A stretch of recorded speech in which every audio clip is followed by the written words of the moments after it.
उम्मीद, उम्मीद कभी नहीं हारती, उम्मीद कभी नहीं मरती। कहते हैं ना, उम्मीद पर दुनिया कायम है। कैंसर हीलर सेंटर में जब भी कोई मरीज आता है तो हम उसकी उम्मीद नहीं हारने देते, उसकी उम्मीद हमेशा बरकरार रहती है।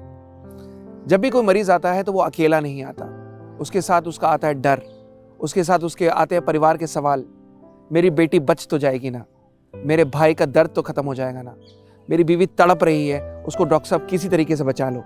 इस तरीके के जब सवाल आते हैं तो मन में एक अजीब सा क्वेश्चन मार्क आता है कि इसको क्या समझाऊं, इसको कैसे बताऊं कि there would be some duration, एक ड्यूरेशन रहेगा जिसमें हमें उसको ज़रूरत है पेशेंस रखने की। क्योंकि जब वो आता है तो उसका भयानक चेहरा हो चुका होता है, मरीज टूटा पड़ा होता है, हीमोग्लोबिन डाउन होता है, चेहरा काला पड़ चुका होता है, बाल उड़ चुके होते हैं और डॉक्टर्स कह देते हैं कि भाई अब सेवा करो, कुछ नहीं हो सकता, घर ले जाओ, जो सेवा कर सकते हो वो करो।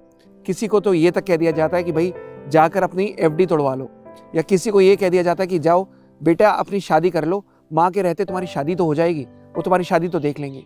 सोचो उस बेटे के ऊपर क्या बीतती होगी जब वो अपना इलाज कराने के लिए डॉक्टर के पास जाता है तो बिल्कुल जब नॉर्मल होकर उसकी मदर या फादर चल कर जाते हैं, लेकिन 6 कीमो के बाद, 12 कीमो के बाद उसको व्हीलचेयर में लेकर उसको हॉस्पिटल में ले जाया जाता है।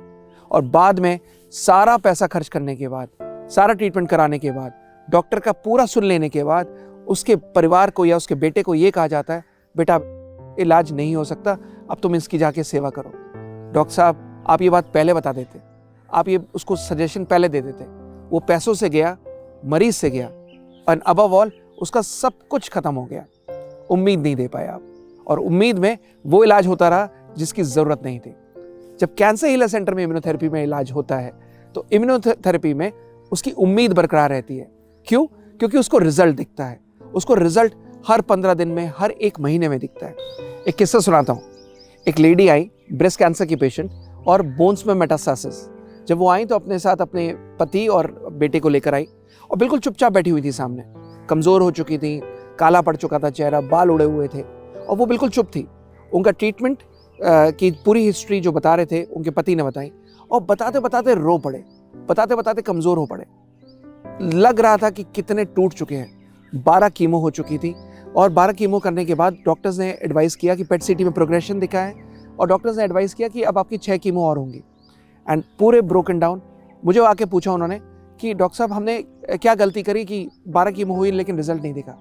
मैंने उनको केवल एक बात बोली, कोई भी ट्रीटमेंट जो आप करा रहे हो कीमोथेरेपी का या रेडिएशन का, वो इम्यूनोसप्रेसेंट होता है, इम्यूनिटी को घटाता है।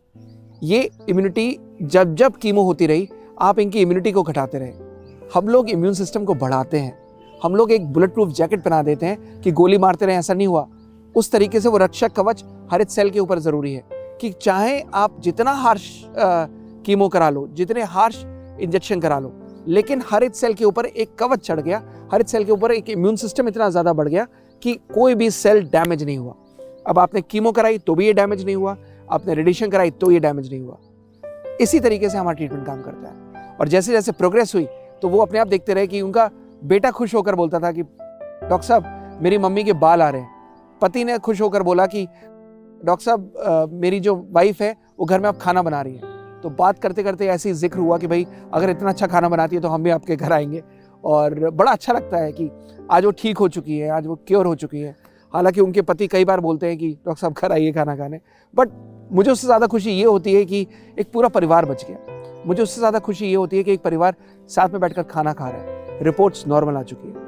अपना इम्यून सिस्टम अच्छा रखिए, इम्यून सिस्टम हमेशा बढ़ा कर रखिए, कुछ भी झेल लोगे आप। मुझे अपने लाइफ का पर्पस मिल गया है कि अभी रुकना नहीं है, कैंसर को इस तरीके से ख़त्म कर देना है कि कैंसर एक ज़ोडिएक साइन बनकर रह जाए और बीमारी ना रहे, और कैंसर में हम इसी तरीके से ठीक करते रहें। आप लोग भी अपनी उम्मीद मत हारिए, उम्मीद पर दुनिया को कायम रखिए, उम्मीद पर आप अपने मरीज के सामने वो नेगेटिविटी क्रिएट मत करिए कि अब तो मरना निश्चित है। जहां उम्मीद हुई, ऐसा नहीं हो सकता कि आप नहीं जीतोगे, ऐसा नहीं हो सकता कि आप रिकवर नहीं होगे। थैंक यू, नमस्कार।